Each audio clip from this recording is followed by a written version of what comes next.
So welcome to this postgraduate open day, virtual open day, where I'll be taking you through a couple of the modules. My name is Jane Abbey and I'm the programme leader for MSc Sports Management and MSc International Sports Management.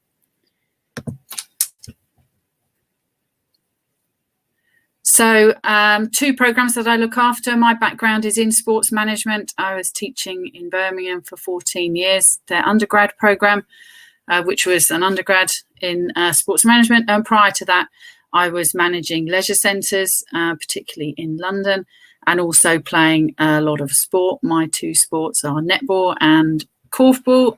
Korfball I played for England for 12 years and travelled quite extensively, and netball I played for South East England and trialled for England on a number of occasions. So again, was lucky to be at the start of the netball boom, which has since taken off quite considerably. But obviously on this programme, we won't really be talking about those sports, both of those pretty amateur.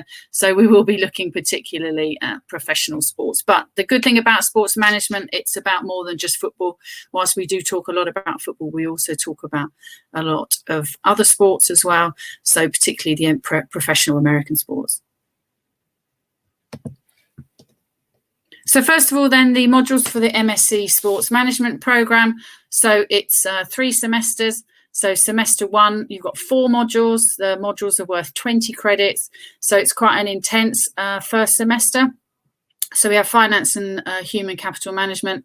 So this is where we're looking at how particularly professional sports clubs or organisations look at their finances, how they present them. So we will be looking at profit and loss and cash flow, how we can interpret them to make decisions and how managers make decisions based on finances. And then we also look at how you can start to evaluate human capital, so how you're using people. And with this one, it's one piece of coursework and an exam. And the exam is held usually in January. And I think it will be a combination of a timed open book exam rather than it being something where we'll give you a case study and then you have to work on that. Strategic sports marketing management, that's 100% one piece of coursework. And again, most of the time you choose a professional sports team, usually a football club, and then you start to look at delve into how they produce their marketing plans and the sort of how they can move it forward, whether that's from a national or international perspective. Sustainable stadium and event management gives you an all-round look at how stadiums are designed and built and the functionality of them. And of course, then, some of the financial elements are in there. Sustainability, of course, is a big issue. And making sure that stadiums are being used multifunctional. So you get to visit things like Tottenham Stadium. Obviously, we're based in Wembley Stadium, so it's a great module for you to be immersed really into.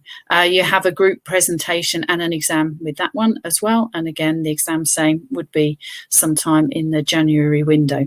The final module then in semester 1 is leadership and influence in sport.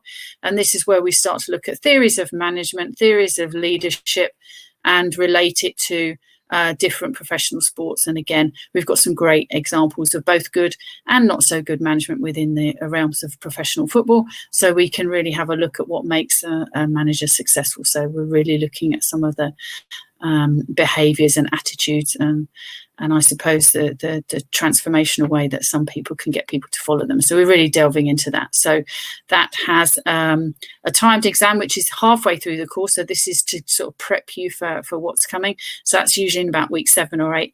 And then there's a really nice reflective piece, which is the second piece of coursework, which is about you and your own development of leadership skills. So semester 2 then runs from February to May.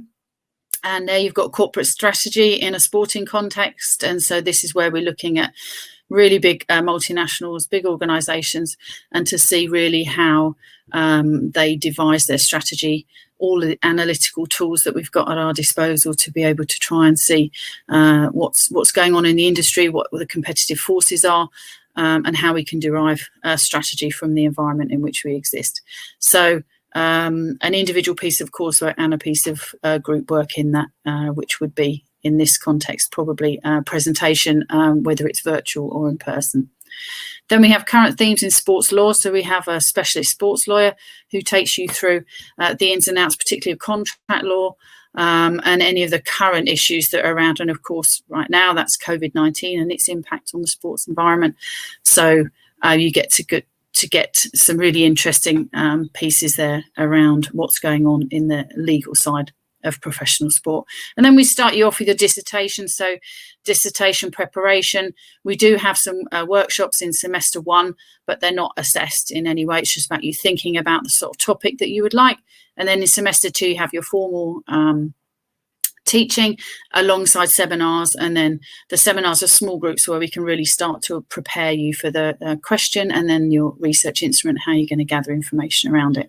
And that culminates in a 12,000 word dissertation, which is handed in October. So that's semester 3. So that's usually working, independent learning, working from home or from wherever you may be, and then in contact with an individual supervisor.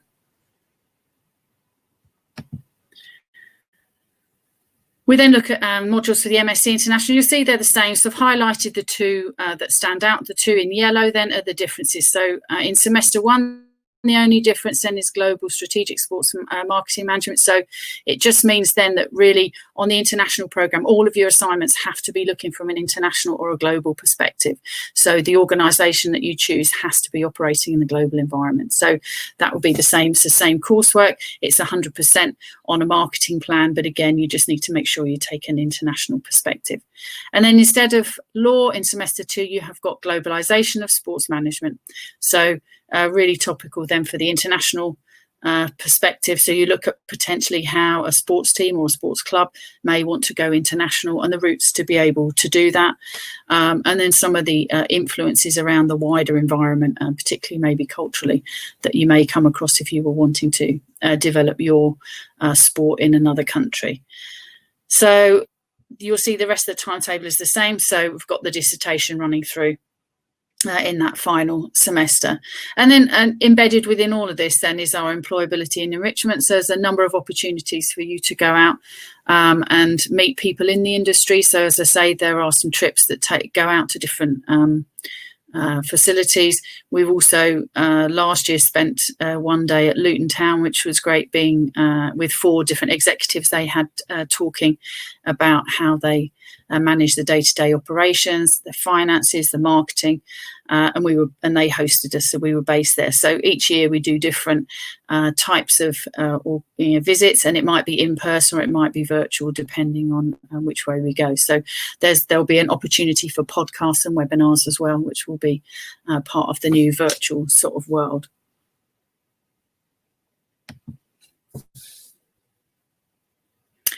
Okay, so in relation to contact hours, I've put in there, they kind of vary because they're not set, but as you can see, there are 4 modules being taught in that first semester, and usually it works with 2 hours of lecture time and then an hour of seminar. So in semester 1, then you'll have 8 hours of taught lecture time, so whether that's in a webinar, podcast, etc.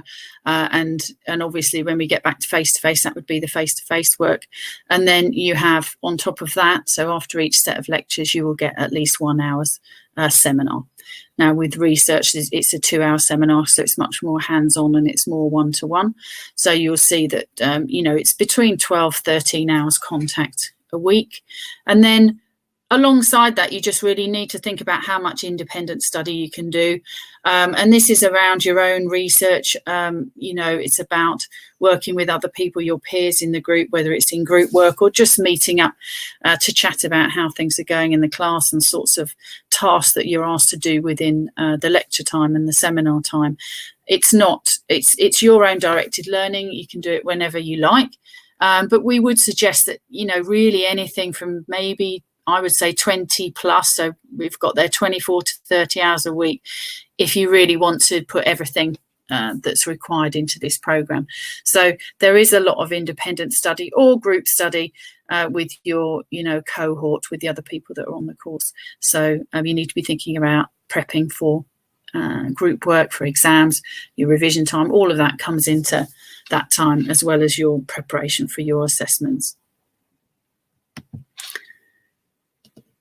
So I have mentioned these already, but it's just to give you an idea of the assessment methods that we have. So it may be written essays, reports, presentations, exams, and we work within both individual and group work. Very rarely would we do individual presentations, though the leadership one is a personal development on leadership skills. So that one is the only one presentation that is individual. All the others would be in groups. And by a group, it's usually 3 or 4. So they are quite small groups. The exams are a mixture of open book, i.e. for the finance, I give you a case study, you get the case study a month beforehand. And so you just have 2 questions to do on the case study. So if you've read the case study and done your work around that, then the exam is not difficult. Other exams are, as you would expect, 2 or 3 short answers over, depends whether it's 2 or 3 hours. In relation to the essays and reports, a standard essay at this level would be between 3,000 and 4,000 words. And the reports, similar, maybe a little bit less, edging towards the 3,000, because you can be much more concise in the report format. Most of the time, it's about 6-week lead-in time for each piece of work. So you will have 6 to 7 weeks in between. So the first pieces of coursework are usually coming in weeks 6 or 7 of the term. And then the exams are in the week 13, which is at the end of term usually. And then if you've got final pieces of coursework, they will be in the final week of term, which in that first semester would be the week before Christmas.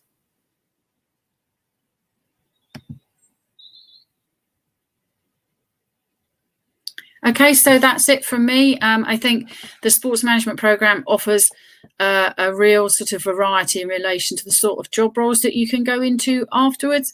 And that's because I think having the finance option in there is essential. If you want to go into any sort of operational, any management positions, you have to know how to get your head around a spreadsheet, and also how to interpret accounts, whether that's looking at profit and loss, whether it's looking at costings, or whether it's looking at budgeting. So that's one of the key selling points for this particular programme. And also, it's not completely football centric. It's about sport and sport in general, and sport on the wider environment. So if you're not sure really what you want to get into, but you know it's sport related, then this is the programme for you. And obviously the international side of it is really looking at it from a global scale. So if you've got any ideas or interest of working in a team or a club that works abroad, or you want to go and work abroad, again, the international programme will open up some of those connections that you may find desirable.